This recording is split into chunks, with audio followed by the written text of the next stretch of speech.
Cześć! Dzisiejszy materiał nie będzie dotyczył ani elektroniki, ani dronów, lecz zajmiemy się fotografią amatorską. Na moim biurku znajduje się mój nowy nabytek, czyli Nikon Z50 bezlusterkowiec o formacie DX, czyli niepełnej klatki. Nowych widzów oczywiście zachęcam do subskrypcji kanału, a tymczasem zapraszam na ten materiał.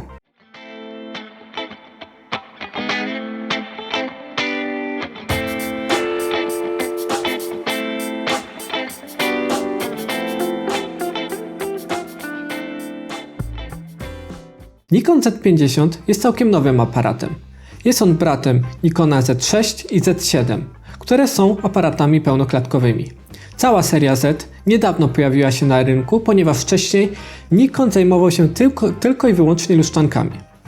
W tym materiale będę nieraz nawiązywał do mojej luszczanki Nikona D5200, ponieważ ten Nikon Z50 jest na przykład bezpośrednim konkurentem dla Nikona D7500. Nikona Z50 kupiłem w sklepie cyfrowe.pl i to nie jest reklama tego sklepu, ponieważ cały zestaw sam zakupiłem. Natomiast istotną informacją jest to, żeby kupować aparat ze znanych źródeł, najlepiej oficjalnych dystrybutorów Nikona. Wówczas nie będzie żadnych kłopotów, czy to z kalibracjami jakby były potrzebne, chociaż w tym przypadku właściwie to nie są, czy też później z jakimiś serwisami.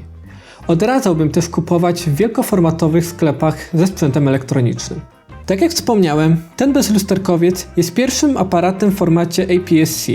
Z tego też powodu na razie na rynku nie ma zbyt dużego wyboru pod względem obiektywów i akcesoriów. Natomiast sam aparat można kupić w wielu różnych konfiguracjach. Ja natomiast tak sobie dobrałem elementy, że wszystko co było możliwe kupiłem. A co było możliwe? Adapter FTZ, którym można podłączyć stare obiektywy z magnetem F. Domyślny kit. Jest to 1650. Szkiełko tego typu rozsuwane. Bardzo małe, podręczne i bardzo lekkie. Oraz telezoom 50-250, który również jest wysuwanym obiektywem. W jaki sposób jest zbudowany Nikon Z50? Na przodzie mamy duży otwór, którym montujemy obiektywy. Jest to mocowanie typu Z. Jest to całkiem nowe mocowanie. Firma Nikon postanowiła po wielu latach użytkowania mocowania F zaprojektować nowe mocowanie. Ono pozwala nam podłączenie obiektywów o przysłonie nawet 0,95. W tym momencie sobie podłączę już obiektyw ten kitowy pierwszy. W momencie, kiedy aparat jest całkiem świeży, wymiana jakichkolwiek obiektywów jest bardzo trudna, ponieważ te łączenia jeszcze są niewytarte, ale jak już się po chwili poużytkuje te mocowanie, to już ta wymiana jest dużo sprawniejsza. Po prawej stronie tutaj mamy przycisk zwalniania obiektywu, tak jak to miało miejsce również w starym bagnecie. Tutaj po lewej stronie mamy dwa przyciski funkcyjne. Pierwszy z nich służy do zmiany balansu bieli. Przyciskamy ten przycisk i kręcimy pokrętłem tym lub tym, bo mamy tutaj dwa pokrętła funkcyjne. Drugi przycisk służy do zmiany trybu autofokusa. Przednim pokrętłem zmieniamy tryb, czy to ma być wielopolowy, czy małe pole, czy jakiś inny. Natomiast z tylnym pokrętłem zmieniamy, czy to ma być autofokus ciągły, czy pojedynczy, czy też manualny. Obiektywy serii Z nie posiadają na sobie żadnych przycisków i całe sterowanie odbywa się za pomocą aparatu. Nie mam na myśli tutaj przycisków funkcyjnych, ponieważ nowe obiektywy dostarczają tak zwane dodatkowe przyciski funkcyjne, które są tu na przykład na aparacie. Te przyciski dwa funkcyjne są dostępne z poziomu bardzo wygodnego gripu. W tej konkurencji cenowej, czyli cała linia bezlusterkowców w formacie DX, Nikon ma najwygodniejszy grip. Testowałem każdy z tych aparatów przed zakupem i nieważne czy to Sony, czy Olympus, czy Canon, czy Panasonic, każdy z nich nie ma tak wygodnego gripu jak właśnie Nikon. Dla porównania mam tutaj luszczankę moją poprzednią, która miała dużo płytszy ten grip. Wydawało mi się wtedy, że to jest bardzo wygodne rozwiązanie, ale w tej chwili zdecydowanie preferuję nowe rozwiązanie w Nikonie Z50. Dla osób, które mają jeszcze większe palce, alternatywą będzie zamontowanie tak zwanego small ringa, czyli metalowej tutaj obudowy. Dzięki temu osoby z większymi rękami będą miały łatwiejsze zadanie. Czy ten adapter jest potrzebny dla innych osób? Uważam, że też. Ponieważ mamy tutaj ekran, który się odchyla tylko w płaszczyźnie jednej tutaj, to kiedy odchylimy go do selfie modu, nie ma możliwości tutaj podpięcia ani statywu, ani żadnego mocowania, przez co nagrywanie materiałów jest utrudnione. Tym small ringiem możemy wtedy przenieść mocowanie statywu w to miejsce, dzięki czemu będziemy widzieć cały ekran podczas nagrywania. Ale o tym więcej za chwilę. U dołu mamy też wejście na baterię i kartę SD. Umiejscowienie tej karty SD jest bardzo nieszczęsne niestety, ponieważ musimy za każdym razem wypiąć tutaj tą dolną klapkę. Wolałbym, żeby to było ulokowane na boku, tak jak to było w mojej starej lustrzance. I to było najwygodniejsze rozwiązanie. Na lewej stronie mamy złącza. Nie jest ich tu dużo, natomiast mamy oczywiście złącze mikrofonowe i mamy złącze USB oraz HDMI typu D. Przez port USB możemy ładować ten aparat. Niestety ładowanie aparatu odbywa się tylko wtedy, kiedy on jest wyłączony, więc odpada możliwość tworzenia live streamów podłączonym cały czas do zasilania aparatem. Ta opcja niestety odpada. Odnośnie HDMI, dużo użytkowników chwali ten standard, ponieważ jest on bardziej wytrzymały na uszkodzenia. U góry aparatu mamy pokrętło trybów, pokrętło funkcyjne, przycisk spustu, załączenie aparatu, przycisk nagrywania ISO i ekspozycji. W górnej części ponadto znajdują się dwa mikrofony, które tworzą nam dźwięk stereofoniczny i znajduje się tu bardzo mały głośniczek, którego ledwo co słychać. Cała budowa i przyciski są uszczelnione, przez co wszystko jest odporne na zjawiska atmosferyczne. Ponadto mamy tutaj złącze na lampę błyskową i małego flasha tutaj, jakby trzeba było użyć. Mało kto używa tego typu flasha, ale czasami warto go mieć ze sobą. Z tyłu aparatu mamy nasz ekran, który jest głównym elementem tutaj, odchylany. Tak jak wspomniałem wcześniej, może być w trybie selfie lub w tej oto płaszczyźnie. Nie jest to zbyt wygodne. Szczerze wolałem poprzednie rozwiązanie Nikona w mojej lustrzance, które polegało na takim obrotowym ekranie. Było to dużo bardziej uniwersalne. Oprócz tego mamy tutaj wizjer elektroniczny, który ma potężną zaletę taką, że widzimy dokładnie taka, jaka będzie ekspozycja, tak jakie będzie zdjęcie przed wykonaniem tego zdjęcia. Jest to największa zaleta tego typu rozwiązania. Mamy tutaj czujnik zbliżeniowy. Aparat ten ma tryby oszczędzania energii, które po kilku sekundach go wyłączają. Ale to nie jest problem, ponieważ wciśnięcie przycisku spustu lub jakiegokolwiek innego natychmiastowo wybudza ten aparat. Z racji tego, że bateria jest niezbyt pojemna i starcza na około 300-400 zdjęć, warto jest używać tego trybu oszczędzania energii. Niestety nie wiem czemu, ale Nikon użył całkiem nowego typu baterii, który też tani nie jest. Przycisk wybierania wyświetlacza mamy w tym miejscu zlokalizowany i możemy wybierać, czy chcemy wyświetlać obraz tylko na wizjerze, tylko na ekranie, czy też przy pomocy automatycznego przycisku. Główny wyświetlacz jest w pełni dotykowy, dzięki czemu możemy zmieniać wszystkie ustawienia, jakie chcemy. Oczywiście wywołanie menu odbywa się przy pomocy przycisku osobnego i tak samo wyświetlanie zdjęć też na to jest osobny przycisk. Natomiast już zmiana ustawień odbywa się przy pomocy dotykowego tutaj panelu bądź tych przycisków funkcyjnych, o których wcześniej wspomniałem. Podświetla nam się odpowiedni parametr i dzięki czemu możemy przestawiać go. Możemy też oszczędzić przy pomocy palca, a nie wykonywać zdjęcia. Niestety ta opcja nie działa wtedy, kiedy korzystamy tutaj z elektronicznego wizjera. Nie ma takiej opcji jak w innych aparatach, że możemy sobie dowolnie palcem jeździć i oszczędzić to miejsce, w którym chcemy właśnie wykonywać zdjęcia. Aczkolwiek podejrzewam, że ta opcja się niebawem pojawi, ponieważ Nikon cały czas aktualizuje oprogramowanie i na przykład w ostatnim oprogramowaniu doszły funkcje na przykład fotografowania zwierząt, których wcześniej nie było w tym aparacie. Porównajmy sobie jeszcze samą budowę tego aparatu z lustrzanką Nikona. To jak można zauważyć, jest spora różnica wielkości.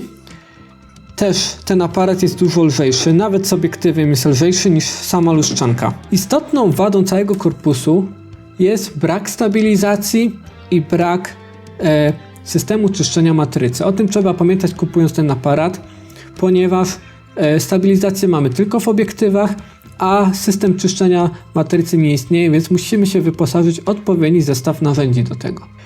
Dosyć ciekawą opcją w tym aparacie jest możliwość konfiguracji większości przycisków. I te przyciski mogą być całkiem inaczej definiowane w zależności od trybu, czy to jest fotografowanie, czy nagrywanie.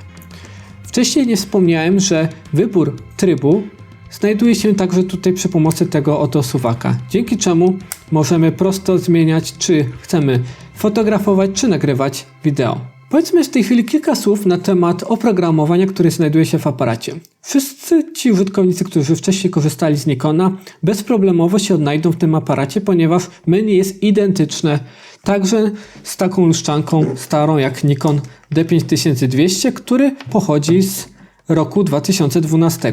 Tak jak widać, menu jest identyczne, natomiast oczywiście są zmiany kosmetyczne względem wyglądu. Ale użytkownicy starych luszczanek bez problemu się odnajdą w tym systemie. W tym menu także mamy osobne ustawienia dla fotografowania i dla tworzenia filmów, co jest bardzo istotne, bardzo przyjazne użytkownikowi. Tak samo specyficzne dla usera 2 dodatkowe tryby ustawia się niezależnie względem fotografowania i względem filmowania. Tego typu tryby czasami ratują niektórym życie podczas jakichś sesji ślubnych czy tego typu rzeczy. Oprogramowanie samo sobie jest ogólnie poprawne, ale bywają czasami pewne zacięcia i mam tu na myśli zacięcia przy używaniu tych nowych obiektywów. Raz na jakiś czas, ale nie jest to typowe, przy włączaniu urządzenia bywa taka sytuacja, że system jakby nie do końca się ładuje. Ja bynajmniej taki problem zanotowałem u siebie. Pojawia się tu biały ekran i mimo, że obiektyw jest już wysunięty i powinien wyświetlać normalnie obraz, nic takiego się nie dzieje. Nie wiem, od czego to zależy, wystarczy wtedy wyłączyć i załączyć ponownie urządzenie.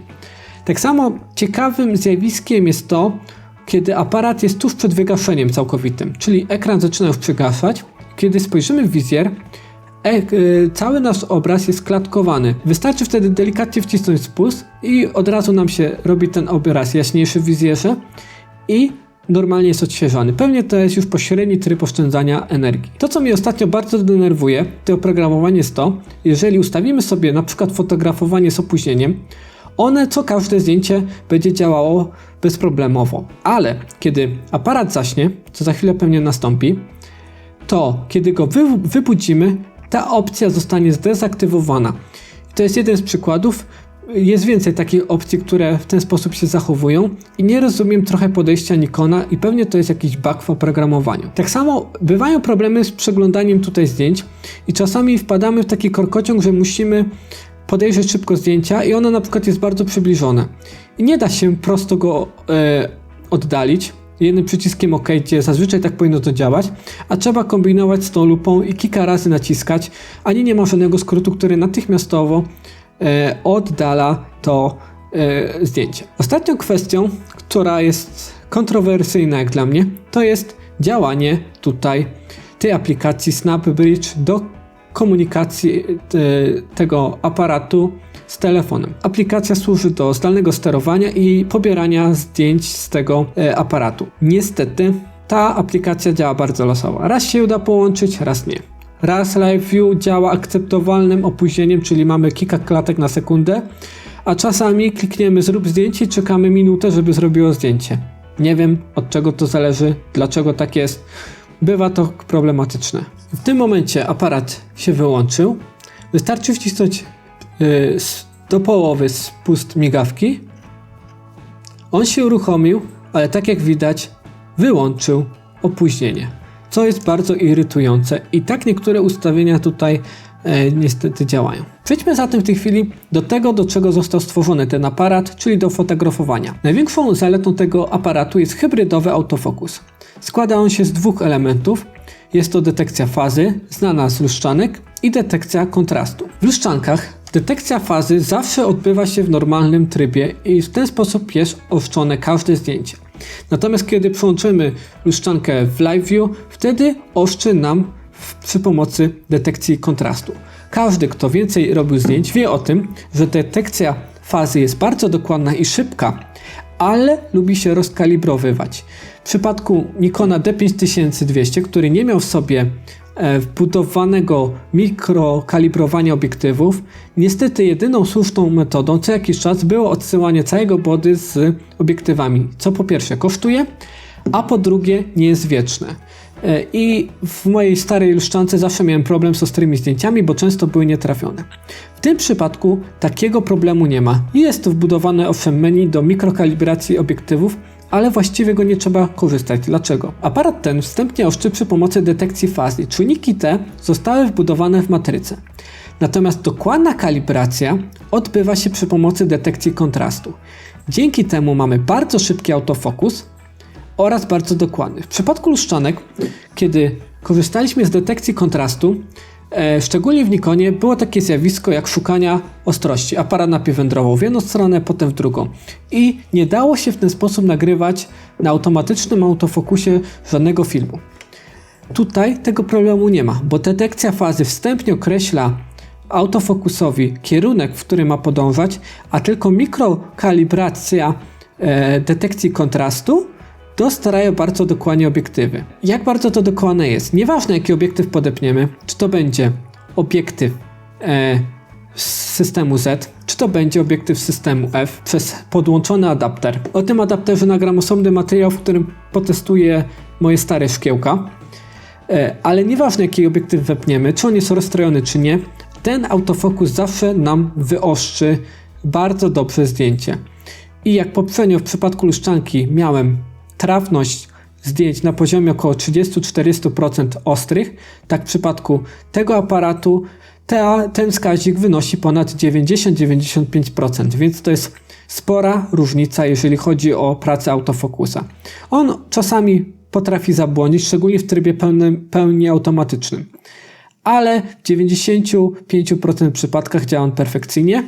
Do jego pomocy oczywiście została przypisana dedykowana dioda LED, która się zapala wtedy, kiedy wymaga tego oświetlenia. Dodatkowymi opcjami tego aparatu jest wykrywanie twarzy i oczu. Każdy, kto robił sesję, wie o tym, że najlepiej ostrzyć w kierunku oczu osoby fotografowanej. I ten aparat ma wbudowaną taką opcję, dzięki czemu nie musimy się skupiać na ustawianiu punktów ostrości w aparacie, a możemy się skupić na komponowaniu ekspozycji tak, żeby ująć jak najlepiej osobę fotografowaną. W najnowszej wersji oprogramowania, które niedawno zostało wydane, dodano także możliwość ustawiania ostrości na zwierzętach. Głównie tu chodzi o psy i koty. Tej opcji nie było, została dodana. Aparat także posiada funkcję śledzenia obiektu. Ja w tej chwili zaznaczę sobie obiekt do śledzenia przy pomocy tutaj autofokusa. I tak jak widać, cały czas aparat śledzi tutaj ten element. Nieważne czy go pochylę czy nie. Zazwyczaj to działa w miarę dokładnie, ale kiedy przechylimy aparat w drugą stronę, to już ma problemy ze złapaniem tego elementu. O, proszę bardzo, i się zawiesiło, więc ta opcja zazwyczaj działa, ale nie zawsze. Kolejną sporą zaletą tego aparatu są wysokie wartości ISO, które nie są zbyt zaszumione. Ten aparat do wartości 6400 wykazuje bardzo niski poziom szumów, które wpływają negatywnie na obraz fotografowany. Ponadto bardzo ciekawą opcją w tym aparacie jest system automatycznego doboru ISO, w którym oprócz maksymalnej wartości, jaką chcemy zdefiniować, możemy także zdefiniować maksymalną czułość przy pomocy lampy błyskowej, a szczególnie to, co jest istotne, kiedy używamy z obiektywów bez stabilizacji, najdłuższy czas migawki. Kiedy mamy na przykład stałkę portretową 50 mm, to chcemy, żeby ten najdłuższy czas migawki wynosił co najmniej 1/100, 1/150. Dzięki temu ustawieniu, oczywiście jeżeli jesteśmy dalej w zakresie naszego minimalnego i maksymalnego poziomu ISO, aparat będzie automatycznie dobierał ISO w ten sposób, żeby nie przekroczyć tego najdłuższego czasu migawki. Oczywiście, kiedy warunki są zbyt ciemne, ta opcja już nie zadziała poprawnie, ale sobie spójrzmy w tej chwili, jak to działa. Mamy tutaj ustawioną wartość, ustawmy sobie na 1/200 i ustawmy sobie ISO na 6400. W tej chwili odblokowałem sobie obiektyw i tak jak widać na ekranie, wartość ISO cały czas się zmienia w zależności od naświetlenia elementu. To jest bardzo ciekawa opcja i tak jak widać, czas nigdy nie jest niższy niż 1/200. Jest to bardzo ciekawa opcja, z której cały czas korzystam. Bardzo ciekawą opcją, która jest dostarczona z tym aparatem, jest focus picking. Co to takiego jest? Kiedy używamy obiektywów manualnych, bo wielu fotografów ma takie, często pewnie podłączy je przez adapter FTZ, możemy skorzystać z tej opcji. Jak ona działa? Bierzemy sobie element jakiś, który będziemy chcieli ostrzyć. W tej chwili, kiedy kręcimy pierścieniem ostrości, podświetla nam krawędzie, na których jest ostre zdjęcie. I możemy w tej chwili sobie naostrzyć zdjęcie w ten oto sposób, górna krawędź, tak mi się wydaje, że jest. Robię zdjęcie i sobie w tej chwili mogę podejrzeć to zdjęcie i tak jak widać, zdjęcie jest ostre. Oczywiście mógłbym je jeszcze lepiej wyostrzyć, ale powiem jedno, że ta opcja bardzo dobrze się sprawuje. Ostatnio także ją dosyć mocno testowałem przy robieniu zdjęć nocnego nieba, co również bardzo się przydała. Dodam tylko, że focus picking także jest dostępny z poziomu EVF-a, czyli naszego elektronicznego wizjera, dzięki czemu nawet w trudnych warunkach oświetleniowych możemy bez problemów ostrzyć ręcznie. Testowałem to w ten sposób i po kilku zdjęciach każde kolejne zdjęcie wychodziło już po prostu ostre. Sam aparat został wyposażony w najnowszy procesor Nikona, czyli Expeed 6, dzięki czemu takie parametry jak automatyczna ekspozycja, balans bieli, ogólna jakość zdjęcia jest bardzo wysoka. Nie da się jej na przykład porównać do starej mojej luszczanki, ponieważ jest to przepaść. Rozbudowana także została cała metodologia ustawień Picture Control, dzięki czemu użytkownik może korzystać z bardzo wielu różnych trybów, które kolorują zdjęcia. Dzięki czemu osoby, które później nie chcą edytować zdjęć, mogą wykonać od razu zadane zdjęcie z poziomu aparatu. Także tryby użytkownika, które są dostarczane z aparatem, pozwalają osobie niewtajemniczonej bez problemów wykonywać zadane tutaj zdjęcia w zależności od pory dnia i tego, co chcą fotografować. Zaliczyłbym dwie takie istotne wady tutaj przy robieniu zdjęć. Po pierwsze, mała matryca. Tak jak wspomniałem wcześniej, 20 megapikseli w 2020 roku to jest dosyć niska wartość. Ponadto te 300-350 zdjęć na jednej baterii też to nie jest zbyt powalający rezultat i wolałbym, żeby Nikon w tym aparacie po prostu zrobił większy grip i zamontował dużo większą baterię. A jak wygląda sprawa filmowania tym aparatem? Kiedy przyłączymy go w tryb filmowania, mamy do dyspozycji różne opcje wyświetlania tutaj parametrów. Tak samo one są w większości dostępne przy fotografowaniu, natomiast mamy tutaj kilka dedykowanych opcji, takie jak podświetlenie poziomu głośności mikrofonu.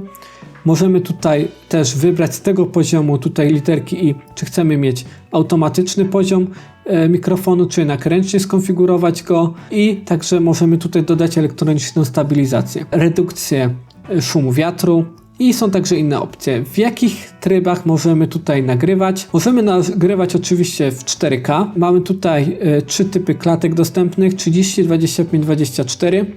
Możemy nagrywać w Full HD w 120 klatkach, 60, 50, 30, 25, 24 i są także inne jeszcze tryby tutaj. Ile warte są te dwa obiektywy, które przychodzą tutaj razem z tym aparatem? Zacznijmy od tego małego kita. Ten obiektyw jest bardzo przyzwoitym obiektywem. Oczywiście największą jego zaletą jest to mała masa. Oprócz tego jest on całkiem poprawnym obiektywem, nie jest zbyt jasnym, ale na wycieczki, bo tak uważam, że takie jest przeznaczenie tego obiektywu, jest idealny. Możemy schować go do kieszeni i mamy bardzo dobrej jakości aparat ze sobą. Wykazuje on delikatną nieostrość, szczególnie na tych większych ogniskowych, tutaj przy 50 mm, ale to w niczym nie przeszkadza. Drugi z obiektywów natomiast, 50-250 jest bardzo ostrym obiektywem i do tego bardzo lekkim. Bardzo przyjemnie się nim robi zdjęcia i trzeba powiedzieć o tym, że ta stabilizacja, która w nim jest zamontowana, działa bardzo skutecznie. Jedynej rzeczy, której nie rozumiem, to dlaczego Nikon nie dodaje osłony słonecznej w zestawie, która kosztuje kilka groszy, a za którą trzeba tyle zapłacić. Nie wiem, o co chodzi, ponieważ ten obiektyw na przykład osobno kupowałem, bo kupiłem zestaw Nikona Z50 z obiektywem 16-50 i z adapterem FTZ i osobno dokupiłem ten oto obiektyw. I czemu Nikon oszczędza na osłonie obiektywu? Nie wiem. Nowe obiektywy serii Z łączy jedna cecha. Bardzo cichy autofokus. Jak bardzo on cichy jest, zaraz zaprezentuję na przykładzie choćby tego kita. Ale to, co jest najbardziej istotne, te obiektywy są dedykowane także do nagrywania wideo. Właśnie z tego powodu. W tej chwili tutaj uruchomiłem aparat w trybie nagrywania. Włączę zaraz nagrywanie wideo w trybie automatycznym i postaram się tutaj przyłożyć mój mikrofon, tak żeby zbierał dźwięk bezpośrednio obiektywu, a później porównamy sobie ten dźwięk z dźwiękiem z lustrzanki.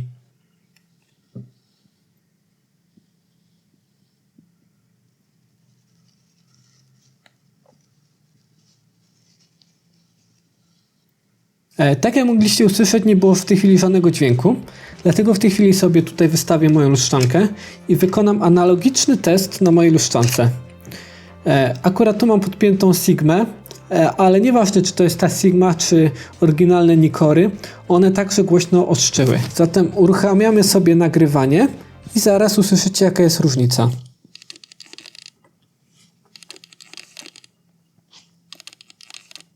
Tak jak mogliście usłyszeć, różnica była ogromna, dlatego te obiektywy są idealne do nagrywania w tej chwili i cała ta seria Z właśnie jest dedykowana oprócz fotografii właśnie wszystkim twórcom filmowym. W tej chwili możecie zobaczyć, jak bezproblemowo aparat rozpoznaje moją twarz, szuka moich oczu i ustawia na nich ostrość w trybie automatycznym. W tej chwili nagrywam te wideo w tak zwanym flacie, czyli w neutralnym profilu barwowym, który jest dedykowany bezpośrednio dla twórców filmowych. I to jest bardzo duża też zaleta tutaj fotografowania, że taki profil zaistniał. Tak jak widać, autofokus nie gubi się wcale. Podsumujmy ten materiał. Nikon Z50 to bardzo udana propozycja dla zaawansowanych amatorów, jak i dla osób, które dopiero rozpoczynają swoją przygodę z fotografią. Osoby, które już posiadają systemy Nikona, będą zadowolone z przesiadki z tradycyjnych lustrzanek na bezlusterkowca.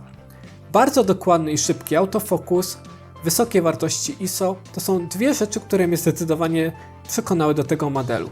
Ponadto elektroniczny wizjer sprawia, że przed wykonaniem zdjęcia już wiadomo, jak one będzie wykonane, jak będzie wyglądało. Mimo braku stabilizacji w korpusie, mimo braku czyszczenia matrycy, uważam, że to jest bardzo dobra konstrukcja.